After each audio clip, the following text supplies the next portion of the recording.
고린도전서 15장 35절부터 44절 말씀까지입니다. 제가 말씀을 봉독하겠습니다.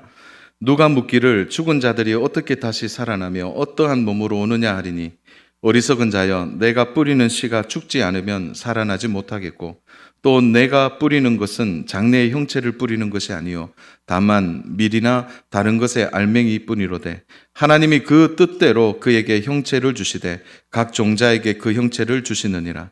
육체는 다 같은 육체가 아니니 하나는 사람의 육체요 하나는 짐승의 육체요 하나는 새의 육체요 하나는 물고기의 육체라.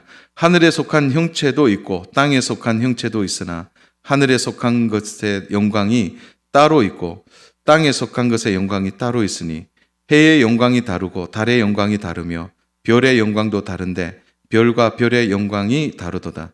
죽은 자들의 부활도 그와 같으니 썩을 것으로 심고 썩지 아니할 것으로 다시 살아나며 욕된 것으로 심고 영광스러운 것으로 다시 살아나며 약한 것으로 심고 강한 것으로 다시 살아나며 육의 몸으로 심고 신령한 몸으로 다시 살아나나니 육의 몸이 있은즉 또 영의 몸도 있느니라. 아멘. 그리고 우리 쭉 넘어가서 마지막 58절 한번 보겠습니다. 58절 57절 58절 우리 두 절은 같이 읽겠습니다. 시작. 우리 주 예수 그리스도로 말미암아 우리에게 승리를 주시는 하나님께 감사하노니 그러므로 내 사랑하는 형제들아 건실하여 흔들리지 말고 항상 주의 일에 더욱 힘쓰는 자들이 되라. 이는 너희 수고가 주 안에서 헛되지 않은 줄 알미라. 아멘. 우리 옆에 있는 분들과 한번 인사하겠습니다. 오예벤이도 반갑습니다. 한번 인사해주세요. 정말 오후에 뵈니까 더 반갑고 좋은 것 같습니다. 사실 이 부활절이 마치고 나면 항상 아쉬운 게 있습니다. 아쉬운 게. 그게 뭐냐면 부활하신 예수님에 대한 메시지가 있으면 거기서 좀 한 걸음 더 나아가기를 바라는데 바로 5월 달이 되었단 말이죠. 그러면 또 가정에 대해서 말씀을 전할 때가 많이 있어서 사실은 매우 아쉬운 점이 많았습니다. 그래서 오늘은 좀 한번 짚고 넘어가야 될 질문이 있고 답이 있어서 오늘 본문을 좀 택하게 되었습니다. 사실 오늘 본문을 제가 읽었지만 무슨 말씀인지 잘 모르시겠죠? 이게 갑자기 죽었다, 살았다, 썩었다, 뭐 욕된 것으로 심고 뭐 이런 말씀이 나오는데 오늘 이 말씀을 조금 우리가 정리해서 우리가 한 가지 가장 중요한 주제예요. 그건 뭐냐면 예수님이 재림하실 때 우리의 죽은 몸이 어떻게 되느냐라는 거죠. 오늘 그것이 부활하신 주님이 첫 열매로 우리에게 보여주신 주님의 몸, 부활의 몸, 그것을 우리가 어떻게 우리도 입을 거냐, 죽은 이후에 좀 그 부분에 대해서 우리 오늘 명확하게 좀 정리하는 좀 시간이 되었으면 좋겠습니다. 그래서 다소 말이 좀 빠르더라도 이해하시고 오늘은 우리 확실히 정리하셔야 돼요. 자, 우리가 이제 육체에 이제 하나님의 부르심을 받아서 육체가 죽는단 말이죠. 그러면 죽고 난 뒤에 우리의 몸이 지금 있다가 주님이 오실 때 우리의 몸이 어떻게 됩니까? 다시 뭡니까? 부활하죠? 살아나게 되잖아요. 그럼 이 몸이 어떤 몸이냐라는 거예요. 그 얘기를 우리가 오늘 명확하게 좀 담아냈으면 좋겠다 싶습니다. 자, 예수님이 재림하시게 되면 우리가 무슨 일이 일어날까요? 가장 먼저 우리 따라서 할까요? 육체의 부활. 썩어 있는 우리의 육체가 다시 부활하게 되는 것이죠. 그런데 이미 이러한 증거를 성경은 이미 얘기하고 있어요. 마태복음 27장입니다. 우리 한번 성경 한번 다 찾아보세요. 마태복음 27장 50절 한번 보십시오.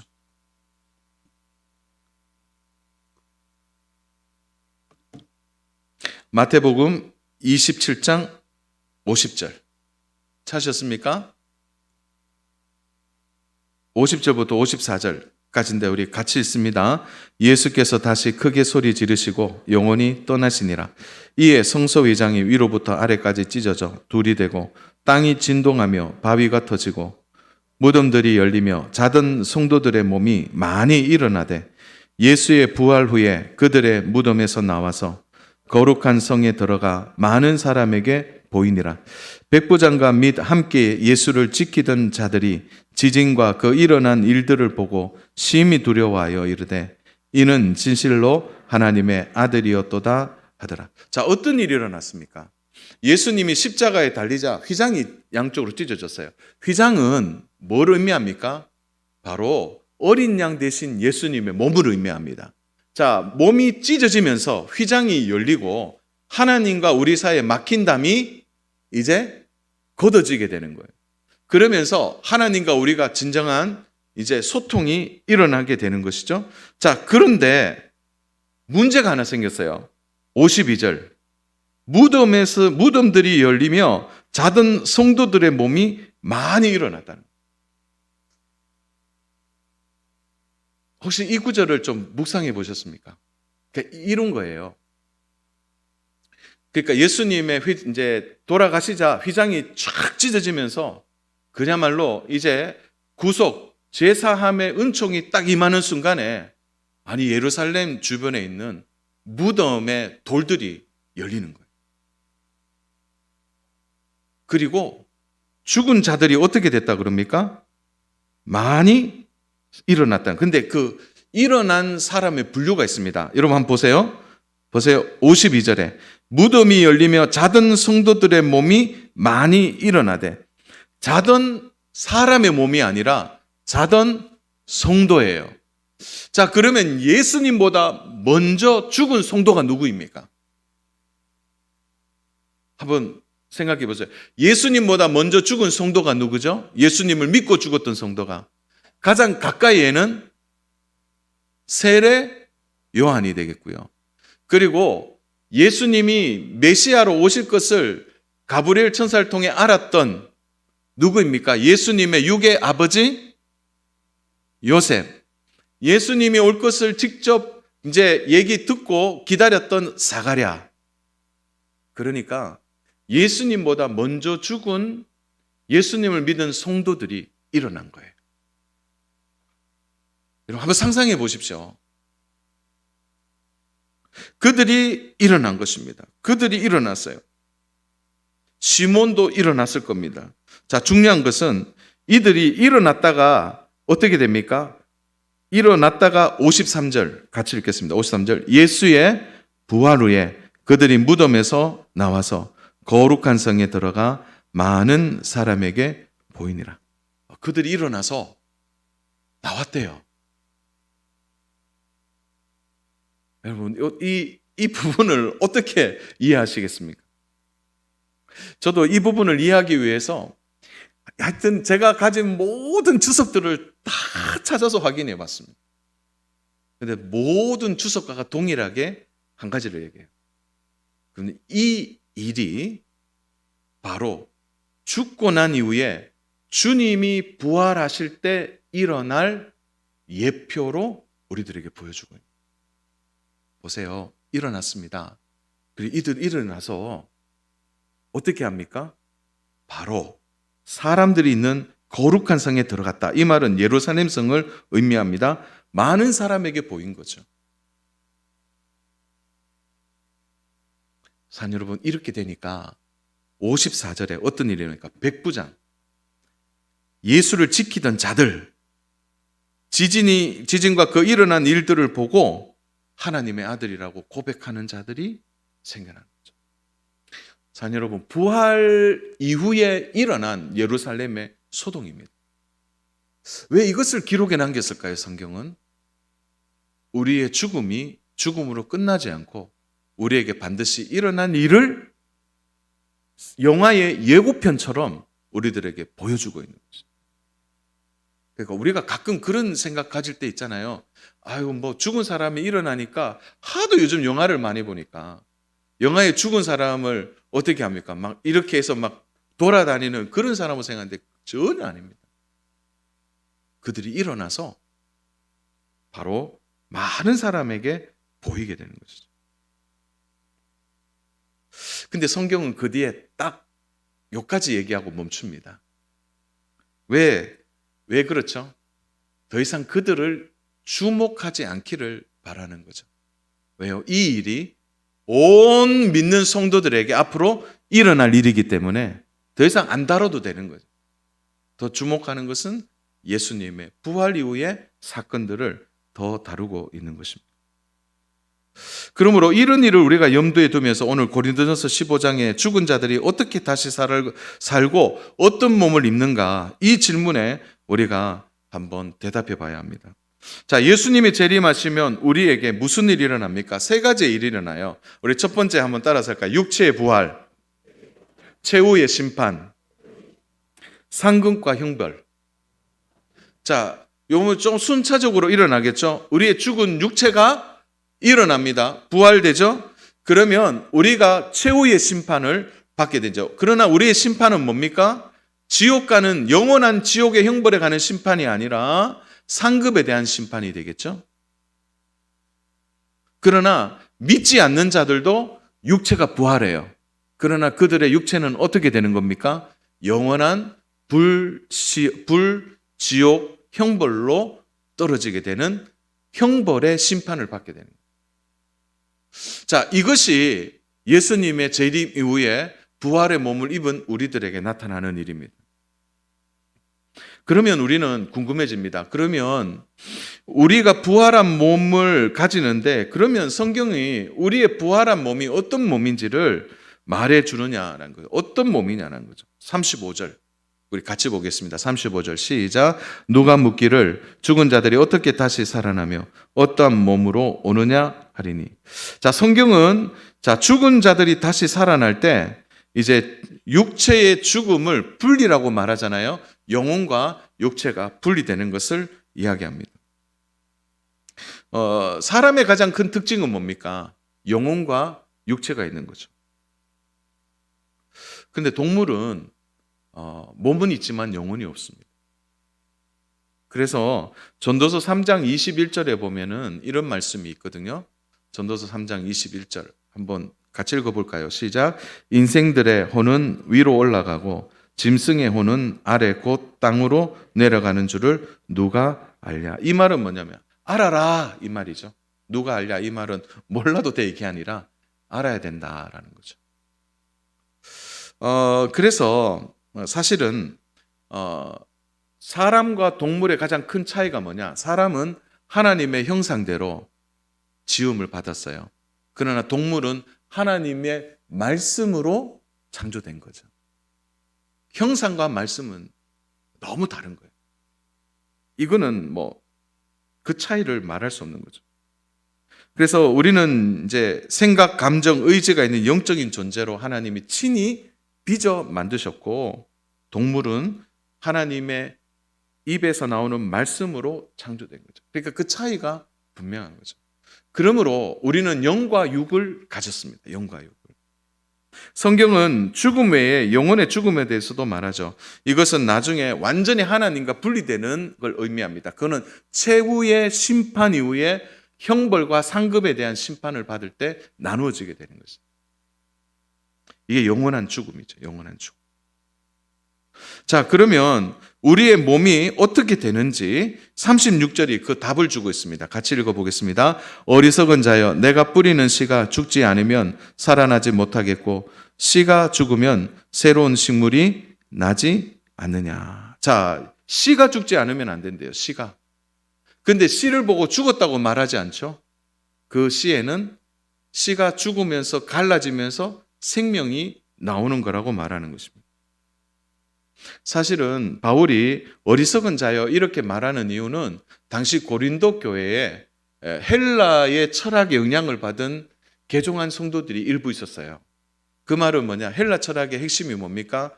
영과 육을 분리하는데 영은 선하고 육은 악하다는 거예요. 그래서 예수님이 육체로 오심을 부인합니다.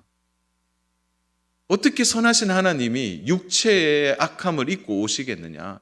그래서 가연설이라고 얘기하죠. 예수님이 오셨는데 호련히 오셔서 육체 몸을 입은 게 아니다. 그렇게 얘기하기도 해요. 자, 이런 철학을 받은, 영향을 받은 성도들이 얘기하는 거죠. 아니야, 부활이 없어. 사람의 육은 악하기 때문에 절대 부활할 수 없다고 말하는 거죠. 육체의 부활을 믿지 못하는 것이죠. 그래서 바울이 얘기하는 거예요. 너 씨앗 봐라. 씨앗이 죽는 것 같지만 씨앗이 딱 갈라지면서 거기에서 생명이 나오는 것처럼 우리가 죽은 몸이 이 땅에 묻혀지지만 우리의 몸에 묻혀진 우리가 다시 영광스러운 몸으로 부활할 것이다. 이것을 시의 비유를 통하여 바울이 말하고 있는 것이죠. 그러면 우리의 몸이 주님이 오실 때 다시 몸이 부활한다면 이 몸은 어떤 특징을 갖고 있느냐라는 거죠. 42절에 나옵니다. 42절 보세요. 죽은 자의 부활도 그와 같으니 썩을 것으로 심고 썩지 아니할 것으로 다시 살아나며. 그러니까 우리의 육체는 썩습니다. 그런데 우리의 육체가 썩어서 심겨졌지만 주님이 우리 가운데 재림하시면 우리의 몸이 어떻게 된다는 거죠? 썩지 아니하는 몸으로 다시 살아난다는 거죠. 이것을 믿습니까? 우리 다시 살아난다는 거예요. 썩지 않는 몸으로 다시 살아난다. 세상은 다 썩고 소멸합니다. 지금 보세요. 모든 것이 다 썩고 소멸하는 거죠. 그러나 우리는 썩지 않는 몸을 잊게 된다는 거죠. 그래서 부활한 우리의 몸의 첫 번째 가장 큰 특징은 뭐냐? 썩지 않는다. 썩지 않는다 그러니까 한 가지가 딱 떠오르죠. 늙지 않습니다. 늙지 않아요. 여러분, 우리가 늙지 않는다는 이 말이 얼마나 위로가 되는지 모릅니다. 지금도 우리는 늙어가며 조금 슬픔이 있지 않습니까? 나이 들어가며. 그래서 설날이 되면 떡국을 일부러 안 먹는 분도 계십니다. 한 살 안 먹으려고. 왜 그렇습니까? 늙음에 대한 우리의 철학이 세속적이기 때문에. 자, 조금 제가 그 후반부에 그 얘기를 다시 한번 이야기하겠습니다. 부활한 우리 몸이 더 이상 썩지 않는 것은 다시 말해서 늙지 않는 것이고, 또 하나는 뭡니까? 죽음이 우리를 지배하지 않는다는 거죠. 더 이상 죽음이 우리를 지배하지 않는다. 사랑하는 여러분, 그래서 오늘 확실히 한 가지 딱 마음에 드세요. 그것은 우리가 썩어질 몸으로 썩지만 주님이 오셔서 우리의 몸을 다시 일으키실 때는 썩지 않는 몸이 된다. 아멘입니까? 그럼 두 번째로는요. 43절입니다. 욕된 것으로 심고 영광스러운 것으로 다시 살아나며. 욕된 것으로 심었다. 이 표현이 좀 약간 거친데 이게 무슨 표현이냐면 이런 거죠. 사랑하는 여러분, 우리가 이 땅을 살면서 자기에게 영광스럽고 명예가 있는 분이 계세요. 예를 들어 뭐 대통령 하시고 국무총리 하시고 이러면 참 그 권력과 명예가 있잖아요.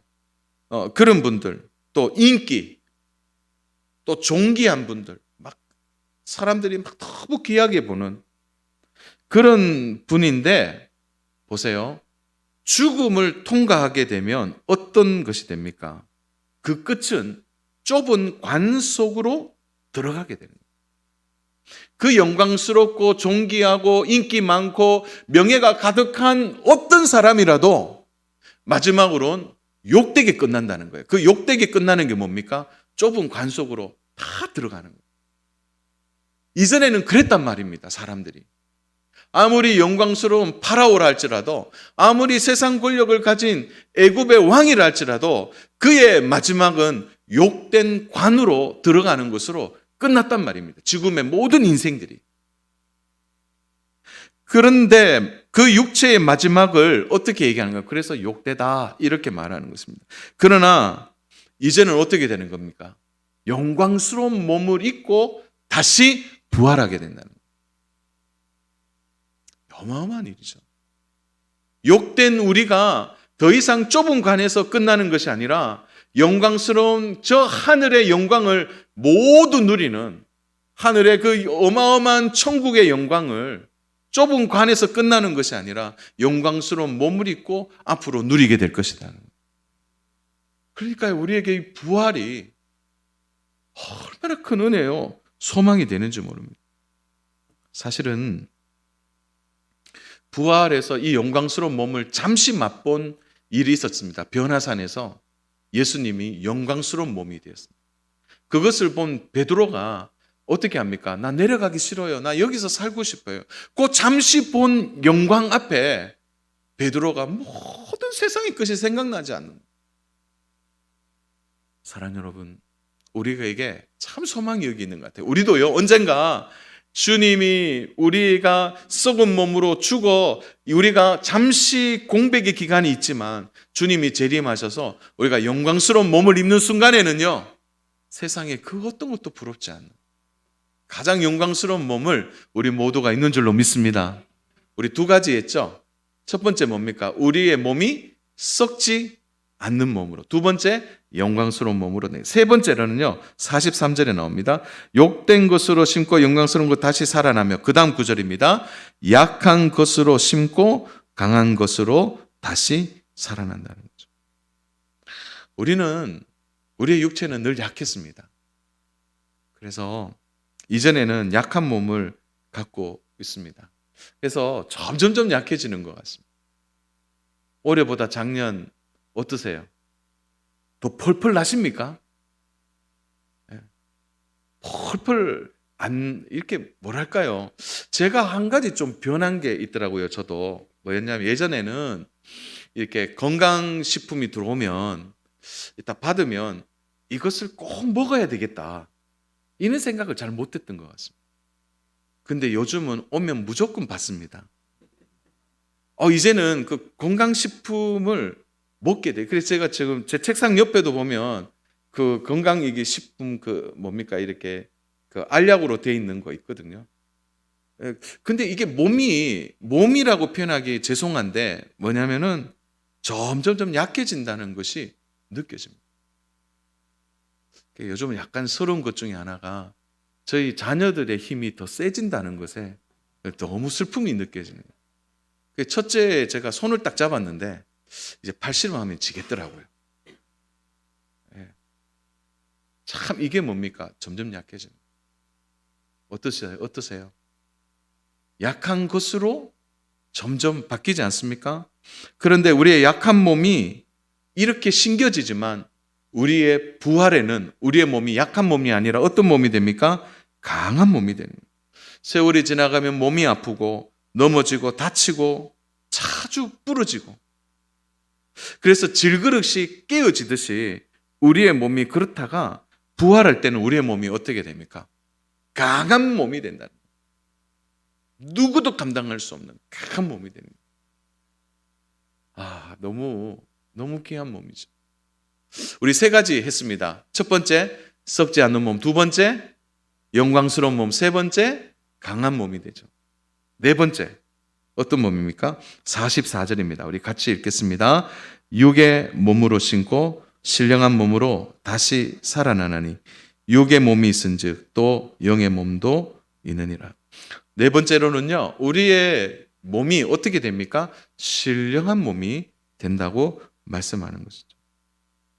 육은 한계를 갖고 있습니다. 철저하게 죄성 가운데 육은 묶여져 있는 거죠. 그래서 육은 항상 우리를 어떻게 합니까? 죄 짓는 것으로 원망하고 탓하고, 또 잘 되면 금방 교만해지고, 우리의 육이 그렇다는 거죠. 무엇인가 처음에는 강구했다가 그걸 얻으면 언제 받았느냐 하는 듯이 우리가 잊어버리는 거예요. 그러니까 우리의 육은 철저하게 그렇게 자동적으로 연습하지 않아도 그렇게 되는 거예요. 상처도 주기도 하고 사람들을 힘들게 하기도 하고 욕심으로 사는 거예요.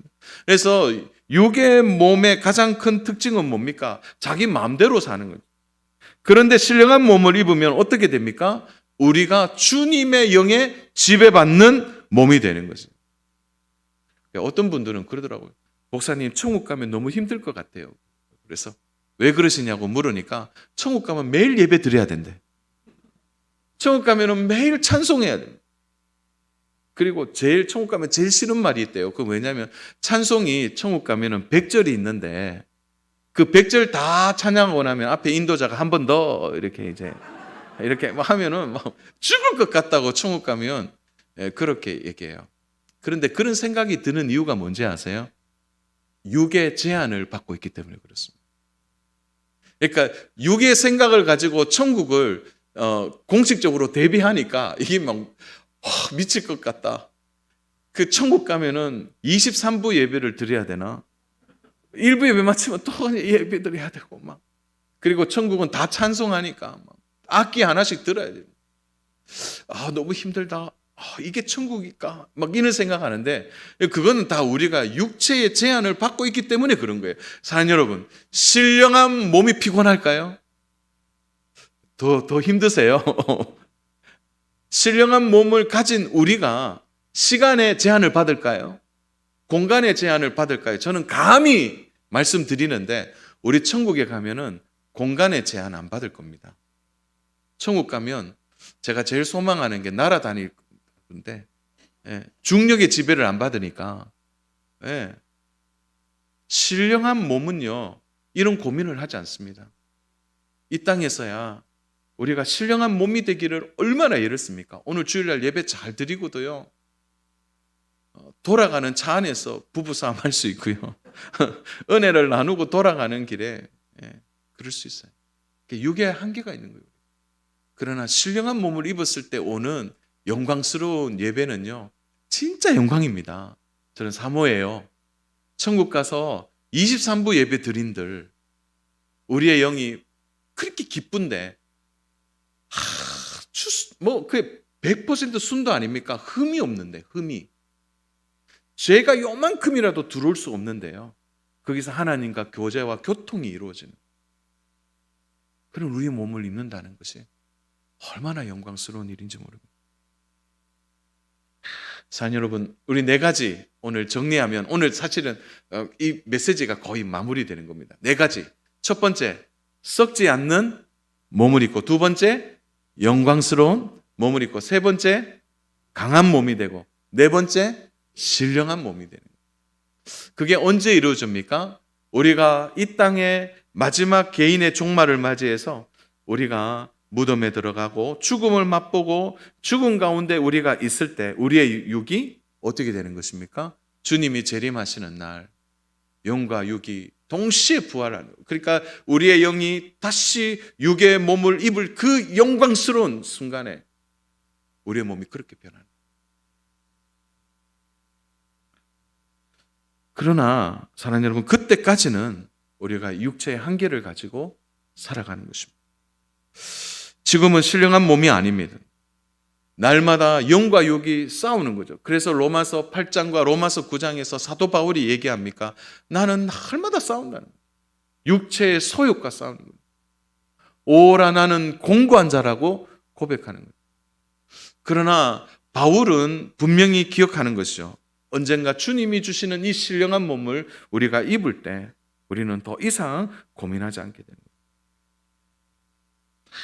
사랑하는 여러분, 그러므로 46절을 한번 봐주세요. 그러나 먼저는 신령한 사람이 아니요 육의 사람이요 그 다음에 신령한 사람이니라. 그러니까 육을 통과해야 신령한 사람이 되는 거죠.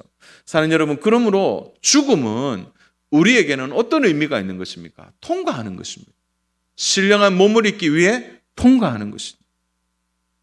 어른이 어린아이의 단계를 거쳐서 이루어지는 것과 같은 것입니다. 바울은 신령한 몸을 입기 위해 그 과정을 47절부터 49절까지 설명하고 있는 거죠. 첫 사람은 땅에서 났으니 흙에 속한 자거니와 둘째 사람은 하늘에서 났느니라. 무릇 흙에 속한 자들은 저 흙에 속한 자와 같고 무릇 하늘에 속한 자들은 저 하늘에 속한 이와 같으니 우리가 흙에 속한 자의 형상을 입은 것 같이 또한 하늘에 속한 이의 형상을 입느니라. 우리는 원래 육의 사람으로 살았어요. 첫 사람은. 그러나 우리가 하늘에 속한 자들로서 하늘의 형상을 입을 때가 온다는 것이죠. 그때가 오기 위해 우리가 치러야 될 것은 이 땅의 육의 세월이고 시간이라는 것입니다. 그것을 경험해야 우리는 영화롭고 변화된 몸을 만나게 되는 것입니다. 지금은 우리가 흙에 속하고 땅에 지배받는 육의 몸을 입고 있습니다. 썩지 않고 영광스러운 몸을 입기 위해 우리가 치료해야 할 것은 우리의 육체가 썩어져야 하는 과정을 지나가야 되는 거죠. 사랑하는 여러분, 이 사실을 믿음으로 받아들여야 됩니다. 세상 사람들은 나이가 들면 슬퍼해야 합니다. 세월이 가고 시간이 가서 점점 쓸쓸해지고 고독해지고 이제 육이 점점 썩어져야 될 때가 올 것은 세상 사람들에게는 더 이상의 큰 슬픔이 없는 것이죠. 그러나 성도는 다릅니다. 왜 그렇습니까? 우리가 새로운 몸을 입기 위해 반드시 통과해야 되는 건 우리의 몸이 썩어야 되는 거예요. 이 과정을 우리는 지나가야 하는 것이죠. 그래서 사랑하는 여러분, 우리가 나이가 점점 드는 것은 뭐냐? 점점 더 영광스러운 몸을 입는 시간이 가까이 오고 있음을 우리가 기억해야 되는 거예요. 그래서 성도는 부활을 아는 성도는 나이가 들고 점점 몸이 쇠약해지고 그리고 기억력이 쇠퇴하고 걸음도 점점 이제 걷지 못하는 그런 시기가 오면 올수록 우리 안에 새로운 소망이 솟는 거죠. 씨가 떨어져 썩으면서 씨가 갈라져 새 생명이 올라오는 것처럼 점점 우리가 노쇠해지고 나약해지면서 우리에게 다가오는 영광이 뭡니까? 썩지 않는 영광의 몸을 가지게 되는 것입니다. 그러므로 성도는 뭡니까? 우리가 늙는 것은 결국 새로운 몸을 가지는 과정이 되기 때문에.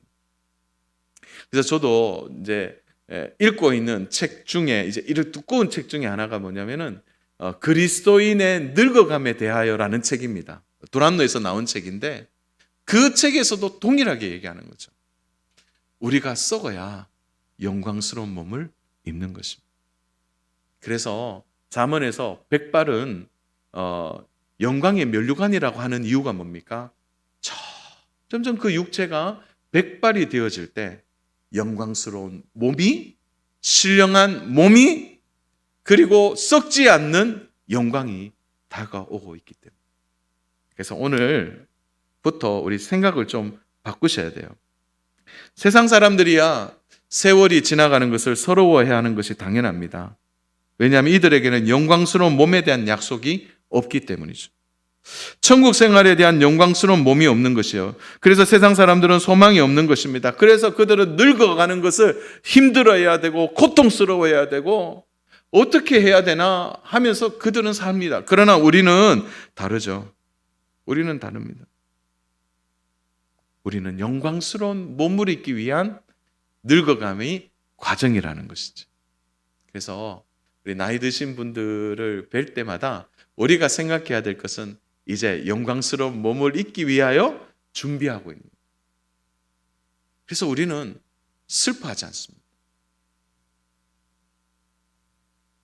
바울은 이의 실제적인 절차를 50절에서 얘기하고 있습니다. 형제들아 내가 이것을 말하노니 혈과 육은 하나님 나라를 이어받을 수 없고 또한 썩는 것은 썩지 않은 것으로 유업을 받지 못하느니라. 보라 내가 너에게 비밀을 말하노니 우리가 다 잠잘 것이 아니요 마지막 나팔에 순식간에 호련히 다 변화되리니 나팔 소리가 나매 죽은 자들이 썩지 아니할 것으로 다시 살아나고 우리도 변화되리라. 아멘.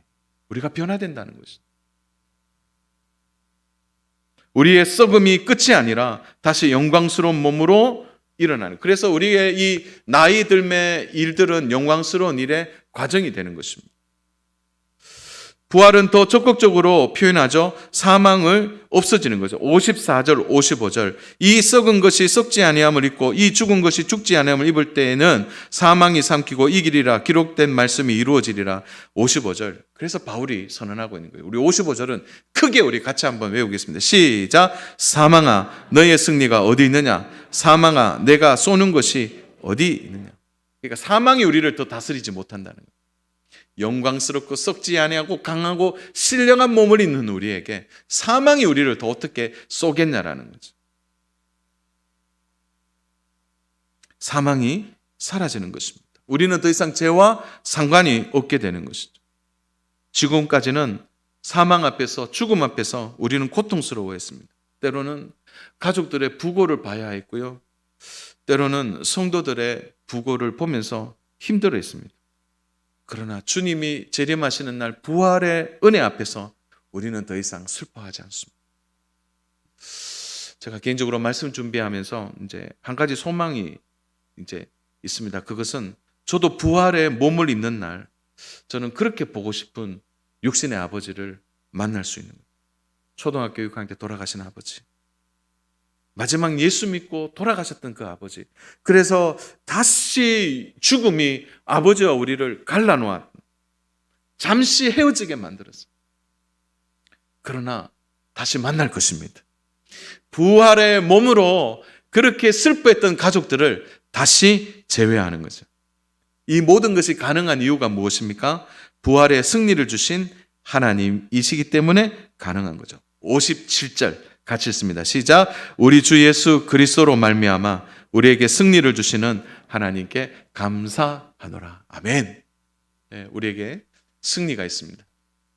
사랑하는 여러분, 오늘 말씀을 들으시면서 어떤 마음이 남으세요? 야, 우리가 부활의 주님을 묵상하면서 결국 우리도 언젠가 죽을 것인데 우리가 죽은 몸으로 끝나는 것이 아니라 다시 썩지 않는 몸으로 주님이 오시는 날 나도 함께 부활하지. 왜요? 주님이 첫 열매가 되셨기 때문에.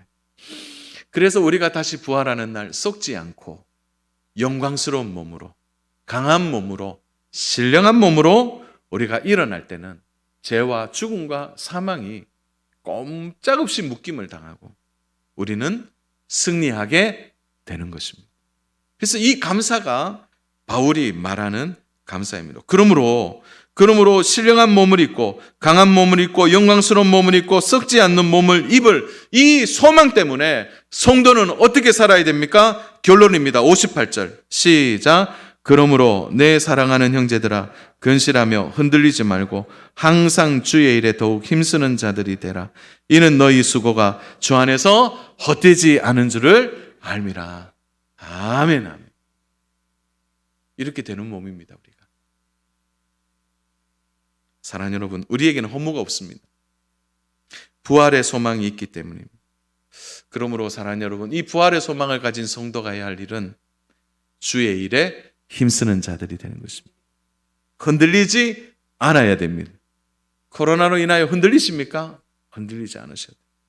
진정한 부활을 맞는 성도의 자세는 이런 것입니다. 이미 우리 주님이 부활하셨습니다. 그리고 주님은 다시 이 땅에 오실 것입니다.